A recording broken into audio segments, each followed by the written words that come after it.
Throughout history, a handful of leaders have cast shadows so dark, their legacies still haunt us. Today we confront the stories of 5 of the bloodiest dictators, figures whose ruthless pursuit of power left millions dead and entire nations scarred. This is not just a recounting of statistics, but a journey to the heart of their reigns and the places forever marked by their cruelty. From the concentration camps of Europe to the killing fields of Cambodia, these sites urge us never to forget. By exploring these places, we honor the victims and face the hard truths of our shared past. Let us begin our journey into the shadows to understand the forces that shaped these tyrants and the legacy they left behind. Our journey begins in Europe, a continent shaped by centuries of conflict, culture, and change. In the early 20th century, the scars of World War I still ran deep across its cities and countryside. The Treaty of Versailles had left Germany humiliated and economically crippled, its people searching for hope and direction in a time of uncertainty. It was in this climate of despair and instability that Adolf Hitler, once an unknown Austrian painter and soldier, began his ascent. He capitalized on the anger and frustration of the German people, promising to restore their pride and rebuild the nation from the ruins of defeat. Through fiery speeches, relentless propaganda, and the manipulation of mass media, Hitler and the Nazi Party spread a message of hate and division. They blamed minorities, especially Jews, for Germany's problems, fueling prejudice and violence. The Nazis promised a return to greatness, but their vision was built on exclusion, fear, and lies. Once in power, Hitler moved swiftly to destroy democracy. The Reichstag fire was used as a pretext to suspend civil liberties, silence critics, and eliminate political rivals. The Nazi regime replaced open debate with terror, and the rule of law with the rule of fear. The Holocaust became the regime's central project, a systematic state-sponsored campaign to annihilate Jews and other groups deemed undesirable. In camps like Auschwitz and Treblinka, millions were murdered with chilling efficiency. The world would later struggle to comprehend the scale and cruelty of these crimes. Today, places like the topography of terror in Berlin and Auschwitz-Birkenau in Poland stand as stark reminders of this horror. These sites preserve the memory of the victims and confront visitors with the reality of what unchecked hatred can unleash.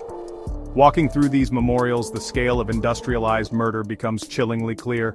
The silence in the barracks, the names etched in stone, and the personal belongings left behind all speak to the lives lost and the families shattered. The devastation Hitler unleashed did not end with the camps. His ambitions for conquest plunged Europe into the deadliest conflict in human history. Cities were reduced to rubble, millions were displaced, and entire communities were erased.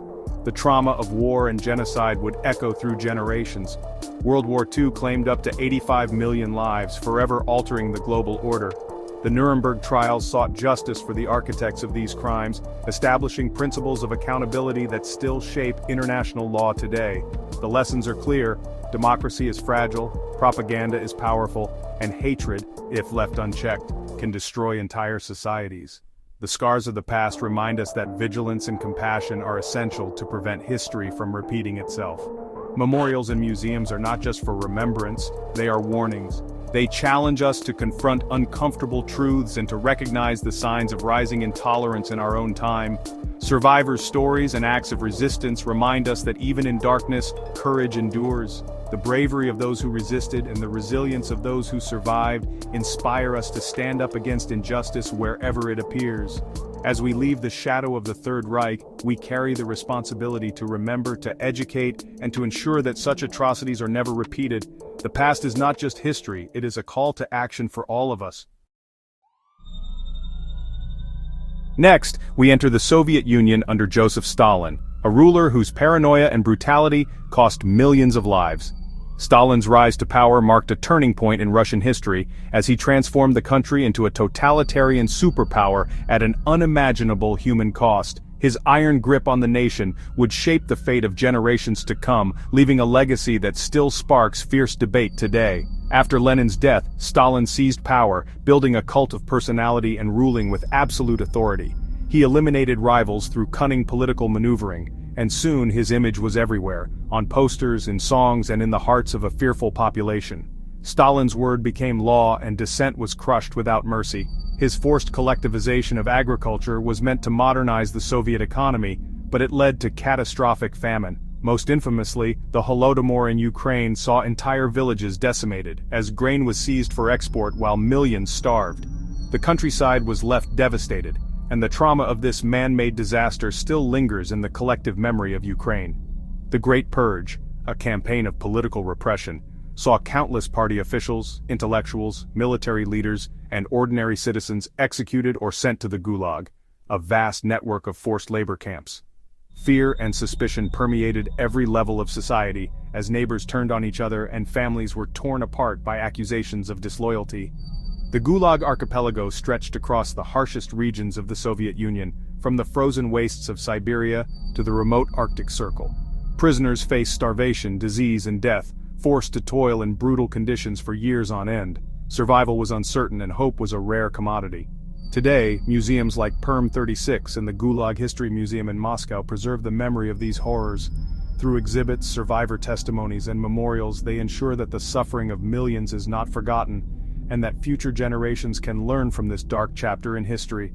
Stalin's legacy is deeply contested. Some see him as a nation builder who led the USSR to victory in World War II and industrialized a backward nation, while others remember him as a mass murderer responsible for untold suffering. His image still looms large in Russia and beyond, fueling debate and protest. The death toll from his policies is estimated in the tens of millions. Mass graves and memorials across the former Soviet Union stand as silent witnesses to the scale of the tragedy, and the names of victims fill page after page in historical records. His reign shows the dangers of unchecked power and the human cost of ideological fanaticism. Stalin's regime serves as a stark warning of what can happen when a single leader is allowed to rule without limits, and when ideology is valued above human life. The echoes of Stalin's terror still haunt Eastern Europe, a reminder of the price paid for absolute control. The scars left by his rule are visible not only in monuments and museums, but in the memories of families and the histories of nations forever changed by his reign. In China, Mao Zedong's revolutionary vision brought radical change and catastrophic suffering. After winning the Civil War, Mao sought to transform China through campaigns like the Great Leap Forward, which aimed to industrialize the nation overnight. The result was disaster. Failed policies and false reports led to a famine that killed tens of millions. Later, the Cultural Revolution unleashed chaos, as Mao mobilized youth to purge society of impure elements. Intellectuals, teachers, and officials were persecuted, ancient culture was destroyed. Tiananmen Square, where Mao proclaimed the People's Republic, remains a symbol of his complex legacy. Mao is still officially revered, but open discussion of the era's darkest moments is limited. Few memorials exist for the victims. Remembrance is often private, passed down within families. Mao's rule unified China and improved literacy, but at a staggering human cost. His story is a warning of how unchecked power and ideology can lead to tragedy on an unimaginable scale. In the heart of Southeast Asia, Cambodia became the stage for one of the 20th century's most devastating social experiments. Led by Pol Pot, the Khmer Rouge sought to erase the past and build a radical utopian agrarian society, an ambition that would come at a horrific cost. Their vision was to transform Cambodia into a classless, self-sufficient nation, free from foreign influence and urban corruption. But this dream quickly turned into a nightmare, as nearly a quarter of the population perished under their rule. After seizing power in 1975, the Khmer Rouge immediately began dismantling Cambodian society. Cities like Phnom Penh were emptied at gunpoint, as millions of people, families, the elderly, and children, were forced to march into the countryside. The regime abolished money, religion, and private property, believing these were sources of inequality and corruption.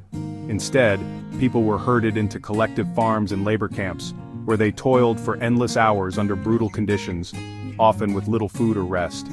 Anyone suspected of opposing the regime was marked for death. Intellectuals, teachers, monks, ethnic minorities, and even those who simply wore glasses, seen as a sign of education, were targeted.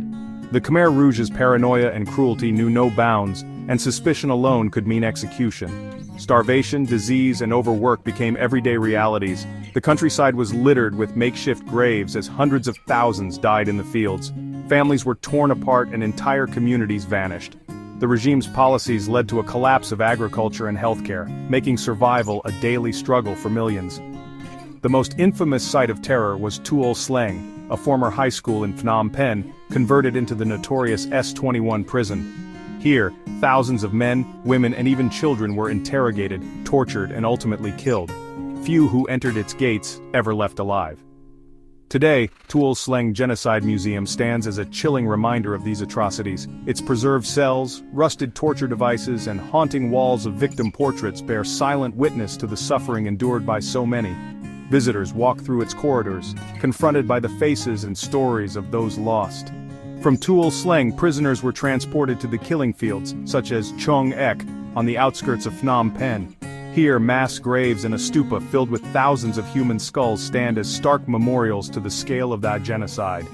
The silence of these fields is broken only by the wind and the memories of those who perished. Walking these grounds today, visitors are confronted by the enormity of the tragedy. The memorials and mass graves serve as powerful reminders of the lives lost and the resilience of those who survived. The pain is palpable, yet so too is the determination to remember and honor the victims. In 1979, the Khmer Rouge were finally overthrown by Vietnamese forces, bringing an end to their brutal regime. Yet Pol Pot and many of his top officials evaded justice for years, living in exile and never truly answering for their crimes. Today, Cambodia continues to grapple with the trauma of its past. The scars of the Khmer Rouge era run deep, but the nation endures, honoring the memory of the victims, seeking justice, and striving to heal from one of the 20th century's most intense and tragic episodes of mass killing. Our final story takes us to the Congo Free State, ruled as the personal property of King Leopold II of Belgium. Under the guise of philanthropy, Leopold exploited the Congo for rubber and ivory, unleashing a reign of terror. The Force Publique, his mercenary army, enforced brutal quotas. Failure meant torture, mutilation, or death. Severed hands became a gruesome symbol of the regime's cruelty. Villages were destroyed, families torn apart, and the population was decimated. Historians estimate up to 10 million lives lost. This genocide was driven by greed, not ideology. The prophets built palaces in Belgium, while the Congo was left impoverished and traumatized. International outrage eventually forced Leopold to relinquish control, but the damage was done. Today, Belgium debates Leopold's legacy, while the Congo still struggles with the consequences of colonial exploitation. The story of Leopold's Congo is a stark reminder of the darkest side of European colonialism. Our journey through these reigns of terror reveals the catastrophic consequences of absolute power. These stories are not distant relics, they are warnings echoed in today's conflicts and injustices. Memorials and museums stand as sacred spaces, teaching us about the fragility of freedom and the dangers of indifference.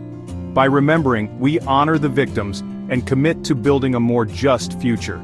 If this journey moved you, please subscribe to support more educational content. Thank you for joining me on this solemn pilgrimage. Let us remember and let us learn.